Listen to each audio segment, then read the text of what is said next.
वालेकुम। आज की इस वीडियो में हम लिटरेचर के टर्म्स का फोर्थ पार्ट डिस्कस करने जा रहे हैं। इनको वन बाय वन हम पढ़ लेते हैं। चलिए हम अपनी वीडियो स्टार्ट करते हैं। Analogy analogy is the common quality of two things. Analogy जो है वो एक कॉमन क्वालिटी है दो चीज़ों की, that are opposite to each other, जो कि ऑपोजिट भी हैं लेकिन उनमें कॉमन क्वालिटीज़ भी पाई जाती हैं। Black comedy it is a humorous work, ये एक मजाक का काम है। इन विच ह्यूमन सफरिंग्स, जिसमें human sufferings troubles records as absurd and funny, इसमें ह्यूमन की जो उसकी सफरिंग्स है उनको as absurd and funny record किया जाता है। Comedy of manners it is a humorous work, ये एक मजाक का वर्क है। In which the manner of society, जिसमें सोसाइटी के मैनर को, उनके एटीट्यूड को और क्लास या फिर क्लास, सोसाइटी और क्लास और अपर स्ट्रेटा को क्रिटिसाइज़ किया जाता है। इसमें comedy of manners, for example the importance of being honest, ये बहुत इम्पोर्टेंट जो है ये कॉमेडी ऑफ मैनर है। इसमें जो अपर स्ट्रेटा है 18th सेंचुरी की, उसको क्रिटिसाइज़ किया गया है through comedy. Conflict. It is a problem or struggle in a story or play. It occurs in rising action, climax and excitement in the story or play. ये किसी भी play या फिर स्टोरी में जब क्लाइमैक्स आता है तब अक्कर होता है, या राइजिंग एक्शन के वक्त कन्फ्लिक्ट आता है उसमें। Figurative language non-literal or figurative language is used to give special meaning to words or group of words. ये जो है किसी भी वर्ड को या फिर ग्रुप्स ऑफ वर्ड को स्पेशल मीनिंग देने के लिए यूज़ किया जाता है अदर देन लिटरल मीनिंग, जैसे कि सिंपल्स हो गया, इसमें आ जाता है। Antithesis antithesis is that figure of speech in which direct contrast of ideas is presented, जिसमें आइडियाज़ का डायरेक्ट कंट्रास्ट जो वो जाहिर किया जाता है उसको प्रेजेंट किया जाता है। The idea give the opposite meaning, ideas जो होते हैं वो अपोजिट मीनिंग गिव करते हैं। For example you are easy on the eyes, hard on the heart. Easy and hard ये दोनों अपोजिट वर्ड्स हैं और अपोजिट आइडियाज़ रिप्रेजेंट किए जा रहे हैं इन दोनों वर्ड्स को यूज़ करके।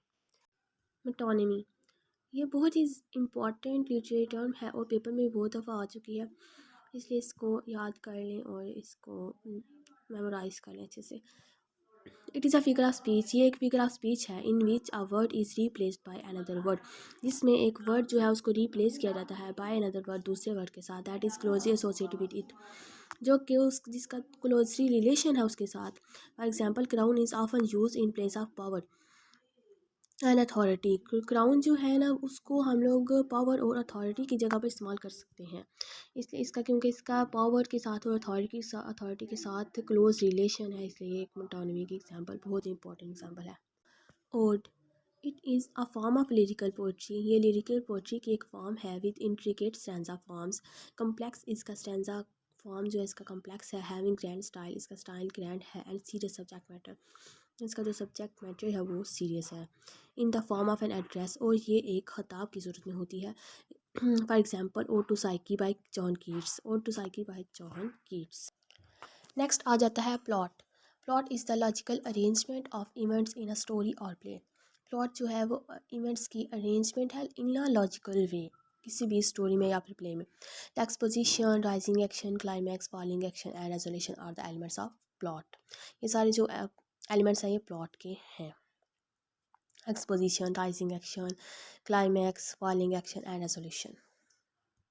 नेक्स्ट आ जाता है novella and novel. Difference between novel and novella is length of the narrative work. इसमें बेसिकली जो इनका डिफरेंस है वो लेंथ का डिफरेंस है। Novella is shorter than novel, नॉवला जो है वो नॉवल से छोटा है but longer than short story, लेकिन ये शॉर्ट स्टोरी से लंबा होता है, ठीक है। But novel is long narrative work, लेकिन जो नॉवल है वो लॉन्ग नैरेटिव वर्क है। सबसे पहले शॉर्ट स्टोरी आता है, उसके बाद नॉवला और फिर नॉवल, ये तरतीब से इनकी है। Satire satire is a piece of literary work, ये लिटरेरी वर्क का एक पीस है that holds up human vices and follies to ridicule, जो कि ह्यूमन वाइसेस को, पुलिस को, उनकी वैनिटीज़ को रिडिकल करता है, मजाक उड़ाता है उसका, उसको क्रिटिसाइज़ करता है। इट यूजेस सार्कज़म, रिडिकल और आयरनी फॉर द पर्पज़, ये जो है ना इसको आयरनी इस्तेमाल की जाती है इस पर्पज़ के लिए, इसको रिडिकल किया जाता है, और सार्कज़म सार्केस्टिक टेक्निक्स इस्तेमाल की जाती हैं for satire. Pope the rape of the Lok is the best example of social stair. Pope की जो रेप ऑफ द लॉक है उसमें उसने अपर जो 18th सेंचुरी की अपर क्लास है ना उसको उसने सटायर किया गया और सोशल स्टायर है इसमें। सोसाइटी जो अपर क्लास सोसाइटी है उसको उसने सटराइज किया है उनकी वैनिटीज़ को फुल इसको शो करके। Synecdoche it is the figure of speech in which the part stand for the whole, जिसमें कि एक जो हिस्सा होता है वो होल के लिए स्टैंड करता है और the whole stand for the part, या फिर होल पार्ट जो है होल किसी चीज़ का होल स्ट्रक्चर जो है वो एक ही पार्ट के लिए स्टैंड करे। For example wheel can be use for car. बाज़ अगर हम लोग व्हील का हम लोग एक अगर इमेज बनाए इसकी तो इसका इसका मतलब ये होता है कि हम किसी कार को रिप्रेजेंट कर रहे हैं। Is a device use in drama in which a character speaks to himself और हरसेल्फ। ये एक डिवाइस है जो कि यूजली ड्रामा में इस्तेमाल की जाती है जब करेक्टर खुद से बातें करता है। जैसे कि हम लोग भी अगर नॉर्मली हम अब खुद से बातें करते हैं तो हम अपनी जो हमारी थिंकिंग है उसको लाउडली हम उसको स्पीक करते हैं थोड़ा सा। इसी तरह ये सोलिलोकी इस टेक्निक को हम सोलिलोकी कहेंगे। बाय शोइंग हिज फीलिंग्स और थॉट्स टू ऑडियंस, जब एक कैरेक्टर होता है प्ले में वो अपने थॉट्स को और फीलिंग्स को ऑडियंस को शो कराता है बाय स्पीकिंग लाउडली, उसका हम सोलिलोकी कहेंगे। For example Hamlet soliloquies from Hamlet are the best example of it. Hamlet की 7 सोलिलोकीज हैं, बहुत ही इंपॉर्टेंट सोलिलोकीज हैं ये एक प्ले है हैमलेट उसमें से लिए गए हैं। एक एग्जाम्पल है इसकी, बेहतरीन एग्जाम्पल है, अब इसको कोट कर लीजिएगा। Interior monologue it is the expression of internal thoughts. ये एक्सप्रेशन है, एक्सप्रेस करना है इनर थाट्स को एक्सप्रेस जब हम करते हैं फीलिंग्स और एंड इमोशंस, या फिर फीलिंग्स को इमोशंस को ऑफ ए करेक्टर किसी भी करेक्टर के इन नारेटिव और ड्रामेटिक फॉर्म। ड्रामेटिक फॉर्म में या फिर ड्रामेटिक फॉर्म में जब किसी भी करेक्टर की inner thoughts feelings and emotion का एक्सप्रेस किया जाता है तो उसको इंटीरियर मोनोलॉग कहा जाता है। Symbolism symbolism is the practice और art of using an object, या फिर ये एक प्रैक्टिस है या फिर एक आर्ट है ऑब्जेक्ट को चीज़ों को इस्तेमाल करने का और वर्ड्स या फिर अल्फाज को इस्तेमाल करने का टू रिप्रेजेंट है एब्स्ट्रैक्ट आइडियाज़, जो कि रिप्रेजेंट करते हैं एब्स्ट्रैक्ट आइडियाज़ को। सिम्बलिज्म जो है किसी भी वर्ड ऑब्जेक्ट नेम थिंग किसी भी चीज़ को हम लोग एब्स्ट्रैक्ट आइडियाज़ को रिप्रेजेंट करने के लिए इस्तेमाल करते हैं। An object action word name person can all have symbolic meanings. For example worm and rose in Blake's sick rose. William Blake की जो पोइम है सिक रोज़, इसमें वार्म और रोज़ को उसने सिम्बलिज्म के तौर पे इस्तेमाल किया है। ये दोनों सिम्बॉलिक हैं। Tone tone is the implied attitude of a writer towards the subject and factors of a work.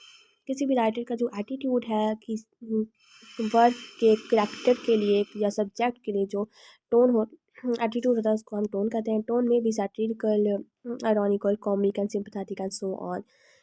Tone जो है वह सैटिरिकल भी हो सकती है, आयरॉनिकल भी हो सकती है, उसकी कॉमिक की टोन हो सकती है और सिंपैथेटिक भी हो सकती है। Alexander Pope tone is satirical in the rape of the lock. Rape of the lock में उसका जो एटीट्यूड है टूवर्ड्स कैरेक्टर्स इज एंड और you can say tone is satirical. Muses muses were the 9 daughters of Zeus. Zeus जो है वो Greek myth में एक गॉड है, उसकी 9 डॉटर्स को म्यूज़ कहा जाता है। वो इंस्पायर्ड आर्टिस्ट एंड म्यूजिशियन, जो कि इंस्पायर करती हैं आर्टिस्ट को और म्यूजिशियंस को कभी इंस्पायर करती हैं। जैसे कि हमने पहले पढ़ा था कि ये जो पोइट्स जैसे कि है पैराडाइज लॉस्ट में पोइट जो है वो म्यूजिक से या फिर गॉड से हेल्प लेता है कि वो उसकी मदद करें पोइम को कंपोज करने में। Objective quality is a term devised by T.S. Eliot to describe a poet's attempt to find a concrete or specific situation or location which evokes a particular emotion in the reader. ये जो term है इसको T.S.. Elliott ने अपने उसका जो ऐसे tradition individual talent उसमें इसने एक्सप्लेन किया है। वो कहता है कि जो पोइट का अटैम्प्ट है टू फाइंड अ कंक्रीट और स्पेसिफिक सिचुएशन, किसी भी कंक्रीट और स्पेसिफिक सिचुएशन को उसको तलाश करने का जो अटैम्प्ट है ना पोइट का, जो कि वो करता है ख़ास किस्म के इमोशंस को रीडर में, ये इसको ऑब्जेक्टिव क्वालिटी कहा जाता है। पोइट अपने पोइट्री के ज़रिए रीडर में इमोशंस, उसके पर्टिकुलर इमोशंस है उनको उजागर करे। Paradox Paradox is a seemingly absurd statement which on closer examination reveals an important truth. ये एक absurd statement है जो कि एक देखने में तो absurd है, पढ़ने में absurd है, लेकिन ये ट्रूथ को भी रिवील कर रही है। इसमें एग्जाम्पल आ जाती है words the child is father of the man. Poetic justice. Poetic justice is the justice meted out by poets. ये एक जस्टिस का मेथड है जिसको पोइट्स ने इसको किया है, ऑर्गेनाइज किया है इन एन आइडियल वर्ड में where virtue is rewarded and vice punished, जहाँ पर virtue जो है उसको रिवार्ड किया जाता है और वाइस को पनिश किया जाता है। Personification. To compare inanimate things apes और एब्स्ट्रैक्ट कॉन्सेप्ट्स। कंपेयर करना जो कि बेजान चीज़ें हैं या फिर एब्स्ट्रैक्ट कॉन्सेप्ट्स को कंपेयर करना विद लिविंग और animate things is called personification. किसी भी बेजान चीज़ को जब हम लोग जानदार चीज़ के साथ कंपेयर करते हैं तो फिर पर्सोनिफिकेशन होता है। Simile. Simile is a figure of speech in which dissimilar objects are compare, जिसमें कि डिसिमिलर ऑब्जेक्ट्स को कंपेयर किया, जिनका मुआवजा किया जाता है। Saturn's moon like shield. यहाँ पर ये जो लाइक, जब हम लोग लाइक या फिर एज का वर्ड यूज़ करते हैं तो ये सिमिल में होता है, और जब लाइक और एज का वर्ड नहीं यूज़ किया जाता और कंपेयर किया जाता है दोस्त सिमिलर चीज़ों को, तो मेटाफर कहलाता है। And the angels are compared to fallen leaves in paradise lost. The Franklin's beard as white as deci.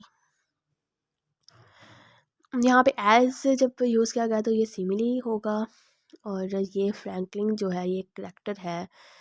Prologue to the Canterbury जो चौसर का ये करेक्टर्स में से एक करेक्टर है। Stream of consciousness. It is a technique of narration. ये किसी चीज़ को बयान करने की टेक्निक है। इसमें जो होता है, इसमें फ्लो ऑफ थॉट्स रिप्रेजेंट किए जाते हैं। किसी भी करेक्टर की जो उसके जो माइंड में उस थॉट्स जैसे फ्लो है ना थॉट्स का, वो उसका एक्सप्रेस किया जाता है। जैसे कि हम अगर कुछ भी सोचें तो हमारे माइंड में एक ख्याल आता है, फिर उसके साथ दूसरा ख्याल, सो तकरीबन काफ़ी ज़्यादा ख्याल जो आपस में मिक्स हो जाते हैं। इसी तरह जब किसी भी करेक्टर के इस तरह उसके जो माइंड में उसकी फ़्लो होते हैं, फ्लो ऑफ थॉट्स और कहने के सीरीज ऑफ थॉट्स होती हैं, जो उनको जब हम लोग बयान करते हैं एज अ नरेश उसको करते हैं, तो उसको स्ट्रीम ऑफ कॉन्शियसनेस कहा जाता है। For example Virginia Woolf, Mrs डैलोवे। Virginia Woolf का जो मिसिस डैलोवे, इसमें मिसिस डैलोवे मीन्स क्लैरिसा डैलोवे जो है करेक्टर, उसकी स्ट्रीम ऑफ कॉन्शियसनेस को बयान किया गया है। And to the lighthouse are best examples. और इसकी वर्जीनिया वुल्फ का एक और वर्क है टू द लाइट हाउस, इसको ये भी इसकी बेहतरीन एग्जाम्पल है। अगर आपको ये वीडियो अच्छी लगे तो इसको लाइक एंड सब्सक्राइब ज़रूर कीजिएगा, और बेल आइकन को प्रेस करना मत भूलें, ताकि हर आने वाली वीडियो का लिंक आपको बाकायदगी से मिलता रहे।